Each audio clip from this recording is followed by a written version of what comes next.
আকাশবাণী শিলচর আঞ্চলিক সংবাদ পড়ছি পঞ্চতপা চৌধুরী। আজকের বিশেষ বিশেষ খবর হল, প্রধানমন্ত্রী নরেন্দ্র মোদীর আজ নতুন দিল্লিতে সমবায় ক্ষেত্রের বেশ কয়েকটি গুরুত্বপূর্ণ প্রকল্পের উদ্বোধন এবং শিলান্যাস। কেন্দ্রীয় আয়ুষ মন্ত্রী সর্বানন্দ সোনোয়ালের আজ গুয়াহাটির সরকারি আয়ুর্বেদিক মহাবিদ্যালয় তথা চিকিৎসালয়ে পঞ্চকর্ম উৎকর্ষতা কেন্দ্র ও রাজ্য ঔষধালয়ের নবীকরণ কার্যসূচির শুভারম্ভ।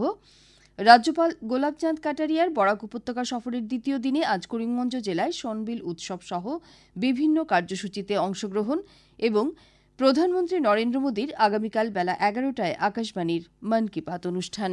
এবারে বিস্তারিত খবর। প্রধানমন্ত্রী নরেন্দ্র মোদী আজ নতুন দিল্লিতে সমবায় ক্ষেত্রের বেশ কয়েকটি গুরুত্বপূর্ণ প্রকল্পের উদ্বোধন এবং শিলান্যাস করেছেন। প্রধানমন্ত্রী বিশ্বের সর্ববৃহৎ শস্য সংরক্ষণ পরিকল্পনার একটি প্রকল্পেরও উদ্বোধন করেন। শ্রী মোদী বলেছেন যে বিশ্বের সর্ববৃহৎ শস্য সংরক্ষণ পরিকল্পনার অধীনে আগামী 5 বছরে সমগ্র দেশে 700 লক্ষ মেট্রিক টন শস্য সংরক্ষণের সুবিধাযুক্ত একটি পরিকাঠামো নির্মাণ করা হবে। এই পরিকাঠামো নির্মাণ করার জন্য 1,25,000 কোটি টাকার অধিক ব্যয় হবে বলেও প্রধানমন্ত্রী জানিয়েছেন। এই প্রকল্পগুলিকে 11টি রাজ্যের 11টি প্রাথমিক কৃষি ঋণ সমবায় পিএসির অধীনে সক্রিয় রাখা হবে। একই সঙ্গে এই প্রকল্পের অধীনে গুদামঘর এবং অন্যান্য কৃষি পরিকাঠামো নির্মাণের জন্য সমগ্র দেশে অতিরিক্ত 500টি প্রাথমিক কৃষি ঋণ সমবায় গড়ে তোলার উদ্দেশ্যে শিলান্যাস করা হয়। খাদ্যশস্য সরবরাহ পদ্ধতিকে শৃঙ্খলার সঙ্গে গুদামগুলিকে নিরবিচ্ছিন্নভাবে একত্রিত করাই হচ্ছে এর মূল উদ্দেশ্য। এর মাধ্যমেই খাদ্যশস্য সুরক্ষা পদ্ধতিকে সুদৃঢ় করে দেশের অর্থনৈতিক উন্নয়নকে লাভবান করে তোলার পদক্ষেপ গ্রহণ করা হয়েছে। দেশের সমৃদ্ধির ক্ষেত্রে সমবায়ের গুরুত্বের উপর আলোকপাত করে প্রধানমন্ত্রী বলেছেন যে সমবায় ক্ষেত্রই কৃষির প্রসার, খাদ্য, তেল এবং ডালের আমদানি হ্রাস করা এবং ইথানলের উৎপাদন বৃদ্ধি করার ক্ষেত্রে গুরুত্বপূর্ণ ভূমিকা পালন করে। সমবায় ক্ষেত্রে সম্প্রসারণের জন্য সরকার বেশ কয়েকটি কার্যকর পদক্ষেপ গ্রহণ করেছে বলে উল্লেখ করে প্রধানমন্ত্রী বলেন যে সরকার 2 লক্ষেরও অধিক সমবায় সমিতি গঠনের জন্য লক্ষ্যমাত্রা ধার্য করেছে। তিনি সমবায় ক্ষেত্রে আমুল এবং লিজ্জত পাপড়ের ভূমিকার প্রশংসা করে বলেন যে সমবায় ক্ষেত্রে মহিলাদের অগ্রাধিকার দিয়ে তাদের অংশগ্রহণ নিশ্চিত করা হয়েছে। অনুষ্ঠানে অংশ নিয়ে কেন্দ্রীয় স্বরাষ্ট্রমন্ত্রী অমিত শাহ বলেন যে 2027 সালের মধ্যে ভারত ক্ষুদ্র কৃষি ঋণ সমবায়ের সহায়তায় 100% শস্য মজুত করতে পারবে। সমবায় ক্ষেত্রকে আরও অধিক সক্রিয় করে তোলা এবং ক্ষুদ্র তথা প্রান্তীয় কৃষকদের সবলীকরণের লক্ষ্যে সরকারি দৃষ্টিভঙ্গি সাহকার সে সমৃদ্ধির সঙ্গে সঙ্গতি রেখে সমগ্র দেশের 18,000 প্রাথমিক কৃষি ঋণ সমবায় সমিতিকে কম্পিউটারাইজেশন করার উদ্দেশ্যে প্রধানমন্ত্রী আজ এই প্রকল্পগুলির উদ্বোধন করেছেন। আসাম সরকার রাজ্যে বর্তমানে প্রযোজ্য আসাম মুসলিম বিবাহ ও বিচ্ছেদ আইন 1935 প্রত্যাহার করার সিদ্ধান্ত গ্রহণ করেছে। গুয়াহাটিতে গতকাল রাতে অনুষ্ঠিত মন্ত্রিসভার একটি গুরুত্বপূর্ণ বৈঠকে এই সিদ্ধান্ত গ্রহণ করা হয়। রাজ্যের পর্যটন মন্ত্রী জয়ন্ত মল্লবড়ুয়া মন্ত্রিসভার এই সিদ্ধান্তের কথা জানিয়ে বলেন যে এখন থেকে আসাম মুসলিম বিবাহ ও বিচ্ছেদ আইন 1935-এর অধীনে মুসলমানদের বিবাহের পঞ্জীয়ন অথবা বিবাহ বিচ্ছেদের পঞ্জীয়ন করা যাবে না। এই আইন প্রত্যাহারের ফলে ক্ষতিগ্রস্ত রাজ্যের 94 জন মুসলিম বিবাহ পঞ্জীয়ককে পুনর্বাসনের জন্য 2 লক্ষ টাকা করে এককালীন সাহায্য প্রদান করা হবে বলেও মন্ত্রী শ্রী বড়ুয়া জানিয়েছেন। সামাজিক মাধ্যমের একটি পোস্টে মুখ্যমন্ত্রী ড. হিমন্ত বিশ্ব শর্মা জানিয়েছেন যে আসাম মন্ত্রিসভা পুরনো আসাম মুসলিম বিবাহ ও বিচ্ছেদ আইন প্রত্যাহার করার একটি গুরুত্বপূর্ণ সিদ্ধান্ত গ্রহণ করেছে। তিনি বলেন যে বাতিল হওয়া আইনে মেয়েদের বয়স 18 বছর এবং ছেলের বয়স 21 বছর পূর্ণ না হলেও বিবাহ পঞ্জীয়ন করার সুবিধা প্রদান করা হয়েছিল। এই আইন বাতিল হওয়ায় রাজ্যে বাল্যবিবাহ প্রতিরোধে সহায়ক হবে বলেও মুখ্যমন্ত্রী উল্লেখ করেন। এদিকে আসাম মন্ত্রিসভার গতকাল দিশপুরে অনুষ্ঠিত বৈঠকে প্রাথমিক বিদ্যালয়ের বুনিয়াদী পর্যায়ে শিক্ষার মাধ্যম হিসেবে ডিমাসা, রাভা, তিওয়া, কার্বি ও দেউরি ভাষা প্রবর্তন করা সহ বেশ কয়েকটি গুরুত্বপূর্ণ সিদ্ধান্ত গ্রহণ করা হয়েছে। রাজ্যের প্রাথমিক শিক্ষাখণ্ডে মাতৃভাষা প্রবর্তনের লক্ষ্যে গুরুত্বপূর্ণ সিদ্ধান্ত হিসেবে মন্ত্রিসভা এই ভাষাগুলি প্রবর্তনে অনুমোদন জানিয়েছে। মুখ্যমন্ত্রী ড. হিমন্ত বিশ্ব শর্মার পৌরোহিত্যে অনুষ্ঠিত মন্ত্রিসভার বৈঠকের পরই মন্ত্রী জয়ন্ত মল্লবড়ুয়া সাংবাদিকদের একথা জানান। তিনি আরও জানান যে মন্ত্রিসভা কাছাড়, করিমগঞ্জ, হাইলাকান্দি ও হোজাই জেলায় মণিপুরী ভাষাকে সহযোগী সরকারি ভাষা করার ক্ষেত্রে স্বীকৃতি দিয়েছে। আসাম কৃষি বিশ্ববিদ্যালয়কে দুভাগ করে আসাম পশু চিকিৎসা ও মৎস্য বিশ্ববিদ্যালয় স্থাপনের সিদ্ধান্তও গতকাল মন্ত্রিসভায় গ্রহণ করা হয়। এদিকে লোক নির্মাণ বিভাগের গৃহ ও জাতীয় মহাসড়ক শাখার ডিভিশন ও সাব ডিভিশনগুলি পুনর্গঠনের সিদ্ধান্ত গ্রহণ করা সহ মুখ্যমন্ত্রীর মহিলা উদ্যমিতা অভিযানে গ্রামাঞ্চল ছাড়াও শহরাঞ্চলে থাকা আত্মসহায়ক গোষ্ঠীর 3 লক্ষ মহিলাকে অন্তর্ভুক্ত করার জন্য মন্ত্রিসভায় সিদ্ধান্ত গ্রহণ করা হয়। কেন্দ্রীয় সরকার বিকশিত ভারতের বিকশিত রেল কার্যসূচির অমৃত ভারত স্টেশনের অংশ হিসেবে রাজ্যের বিভিন্ন প্রান্তে আগামী সোমবার অমৃত ভারত স্টেশনের শিলান্যাস করবে। প্রধানমন্ত্রী নরেন্দ্র মোদী ভার্চুয়াল ব্যবস্থার মাধ্যমে এই স্টেশনগুলির শিলান্যাস করবেন। এর অংশ হিসেবে রঙ্গিয়া রেল সংমণ্ডলের অধীন স্টেশনগুলির উন্নয়নমূলক কাজেরও শ্রী মোদী ভার্চুয়াল ব্যবস্থার মাধ্যমে শিলান্যাস করবেন। সম্প্রতি রঙ্গিয়া রেল বিভাগ এক সাংবাদিক সম্মেলনে তথ্য জানিয়ে বলেছে যে রঙ্গিয়া রেল সংমণ্ডলের 11টি স্টেশনকে অমৃত ভারত স্টেশন হিসেবে উন্নীতকরণ এবং 8টি রেল ওভারব্রিজ সহ বিভিন্ন পরিকাঠামোর শিলান্যাস করা হবে। এ উপলক্ষে রাজ্যের বিভিন্ন জেলায় অমৃত ভারত স্টেশন প্রকল্পের অধীনে রেল বিভাগ ছাত্রছাত্রীদের মধ্যে চিত্রাঙ্কন, বক্তৃতা এবং রচনা ইত্যাদি প্রতিযোগিতার আয়োজন করেছে। প্রধানমন্ত্রী নরেন্দ্র মোদী একগুচ্ছ কার্যসূচি নিয়ে আগামী 9 মার্চ গুয়াহাটি আসছেন। তিনি জোরহাটে নির্মিত 125 ফুট উচ্চতা সম্পন্ন লাচিত বরফুকনের প্রতিমূর্তির উন্মোচন করবেন।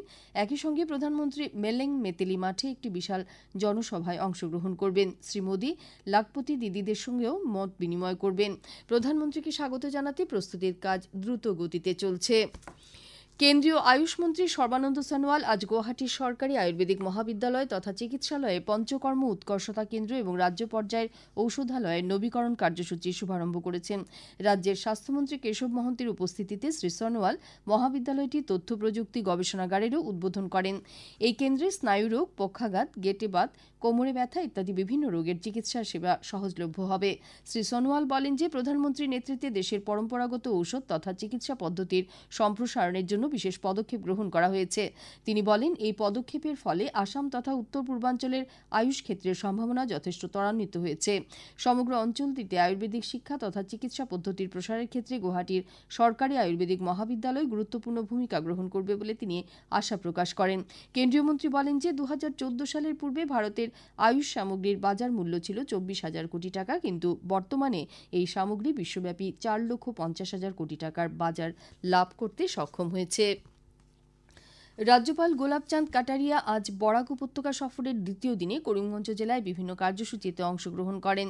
করিমগঞ্জের জেলা আয়ুক্তের কার্যালয়ের সভাকক্ষে আসামের রাজ্যপালের সভাপতিত্বে আজ জেলা প্রশাসন, বিভিন্ন বিভাগের প্রধান এবং নিরাপত্তা সংস্থার প্রধানদের সঙ্গে এক মত বিনিময় সভা অনুষ্ঠিত হয়।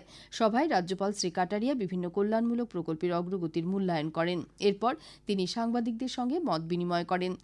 এরপর কার্যসূচি অনুসারে করিমগঞ্জ জেলার দেবদার গ্রামে অনুষ্ঠিত সনবিল উৎসবে রাজ্যপাল অংশগ্রহণ করেন। উৎসবে অংশগ্রহণ করে তিনি বলেন যে এই হ্রদটিকে আকর্ষণের কেন্দ্রবিন্দু করে তোলা আমাদের জন্য অত্যন্ত প্রয়োজনীয় এবং এর আকর্ষণ আমাদের পর্যটনের প্রচেষ্টায় অন্তর্ভুক্ত করা আবশ্যক। রাজ্যপাল শ্রী কাটারিয়া আজ করিমগঞ্জ জেলা সফর করে সন্তোষ ব্যক্ত করেন। খবর শুনছেন আকাশবাণী শিলচর কেন্দ্র থেকে। প্রধানমন্ত্রী নরেন্দ্র মোদী আগামীকাল বেলা 11টায় আকাশবাণীর মন কি বাত অনুষ্ঠানের মাধ্যমে দেশ বিদেশের জনসাধারণের কাছে নিজের মনের ভাব ব্যক্ত করবেন। এটি হবে মন কি বাত অনুষ্ঠানের 110তম পর্ব। আকাশবাণী, দূরদর্শনের সবকটি নেটওয়ার্ক সহ আকাশবাণীর ওয়েবসাইট www.newsonair.com এবং নিউজ অন এআইআর মোবাইল অ্যাপে এই অনুষ্ঠান প্রচারিত হবে। প্রধানমন্ত্রীর কার্যালয়, কেন্দ্রীয় তথ্য ও সম্প্রচার মন্ত্রণালয় এবং ডিডি নিউজের ইউটিউব চ্যানেলের মাধ্যমেও এই অনুষ্ঠান প্রচার করা হবে। এই অনুষ্ঠান সমাপ্ত হওয়ার পরই আকাশবাণী অনুষ্ঠানটির আঞ্চলিক অনুবাদ প্রচার করবে। রাত 8টায় আঞ্চলিক অনুবাদ পুনঃ প্রচারিত হবে। নির্বাচন কমিশন রাজ্য সরকারগুলিকে 3 বছর কার্যকাল সম্পূর্ণ করার পর যাতে ওই আধিকারিকদের জন্য অন্য জেলায় অথবা একই সংসদীয় আসনের অধীনে অন্য জেলায় বদলি করা না হয় সেই বিষয়টি নিশ্চিত করার নির্দেশ দিয়েছে। এক সরকারি বিজ্ঞপ্তিতে আজ কমিশন এই নীতি খুব শীঘ্র কার্যকর করতে রাজ্য এবং কেন্দ্রীয় শাসিত অঞ্চলগুলির প্রশাসনকে নির্দেশ দিয়েছে। কিছু কিছু রাজ্য সরকার পৃথক পৃথক জেলায় অথচ একই সংসদীয় আসনের অধীন জেলাগুলিতে আধিকারিকদের বদলি অথবা নিযুক্তি দেওয়ার ঘটনার পরিপ্রেক্ষিতে কমিশন এই সিদ্ধান্ত গ্রহণ করেছে। বিজ্ঞপ্তিতে আরও বলা হয়েছে যে কমিশনের পূর্বের নির্দেশ অনুসারে হওয়া বদলি এবং নিযুক্তির ক্ষেত্রেও এই নতুন নিয়ম প্রযোজ্য হবে। করিমগঞ্জ জেলা সমাজ কল্যাণ বিভাগের দায়িত্বপ্রাপ্ত অতিরিক্ত আয়ুক্ত জানিয়েছেন যে কেন্দ্রীয় সরকারের সামাজিক ন্যায় ও ক্ষমতায়ন মন্ত্রণালয়ের অধীনে Pandit Deendayal Upadhyay National Institute for person with physical disabilities এবং Department of Empowerment of Persons with Disabilities থেকে এডিআইপি প্রকল্পের অধীনে আগামী মঙ্গলবার দিব্যাঙ্গদের শনাক্তকরণ শিবির অনুষ্ঠিত হবে। পাথারকান্দির রবীন্দ্র ভবনে আয়োজিত এই শিবিরে বিশেষজ্ঞরা বিনামূল্যে অনুদান এবং সামগ্রী প্রদানের জন্য হিতাধিকারীদের শনাক্ত করতে নথিপত্র যাচাই করবেন। শিবিরে অক্ষম ব্যক্তি যারা বিগত 3 বছর এবং শিশু যারা বিগত 1 বছরে সরকার প্রদত্ত কোনো সামগ্রী গ্রহণ করেননি এবং এই প্রকল্পের যোগ্য তারা উপস্থিত থাকতে পারবেন। শিবিরে দিব্যাঙ্গদের আধার কার্ড, 2 কপি ফটো, অক্ষমতার প্রমাণপত্র, আইডি কার্ড এবং 22,500 টাকা থেকে কম আয়ের সার্টিফিকেট সঙ্গে নিয়ে আসতে হবে। বরাক উপত্যকার ঐতিহ্যবাহী ভুবন পাহাড়ে প্রতি বছরের ন্যায় এবারও নাগাদের প্রাচীন নিদর্শন হিসেবে পরিচিত নাগা বিষ্ণু মন্দিরের 43তম বার্ষিক অনুষ্ঠান আজ বিভিন্ন কার্যসূচির মাধ্যমে সম্পন্ন হয়েছে।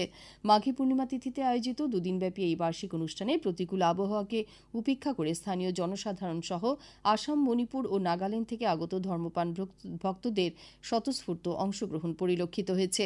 পূজা অর্চনা ছাড়াও দুদিনব্যাপী এই বার্ষিক কার্যসূচিতে সাংস্কৃতিক অনুষ্ঠানের আয়োজন করা হয়।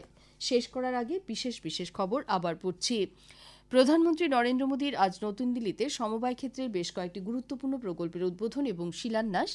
কেন্দ্রীয় আয়ুষ মন্ত্রী সর্বানন্দ সোনোয়ালের আজ গুয়াহাটির সরকারি আয়ুর্বেদিক মহাবিদ্যালয় তথা চিকিৎসালয়ে পঞ্চকর্ম উৎকর্ষতা কেন্দ্র ও রাজ্য ঔষধালয়ের নবীকরণ কার্যসূচির শুভারম্ভ। রাজ্যপাল গোলাপচাঁদ কাটারিয়ার বরাক উপত্যকা সফরের দ্বিতীয় দিনে আজ করিমগঞ্জ জেলায় শনবিল উৎসব সহ বিভিন্ন কার্যসূচিতে অংশগ্রহণ এবং প্রধানমন্ত্রী নরেন্দ্র মোদীর আগামীকাল বেলা 11টায় আকাশবাণীর মন কি বাত অনুষ্ঠান। আঞ্চলিক সংবাদ শেষ হল। পরবর্তী সংবাদ আগামীকাল সকাল 7:35 মিনিটে।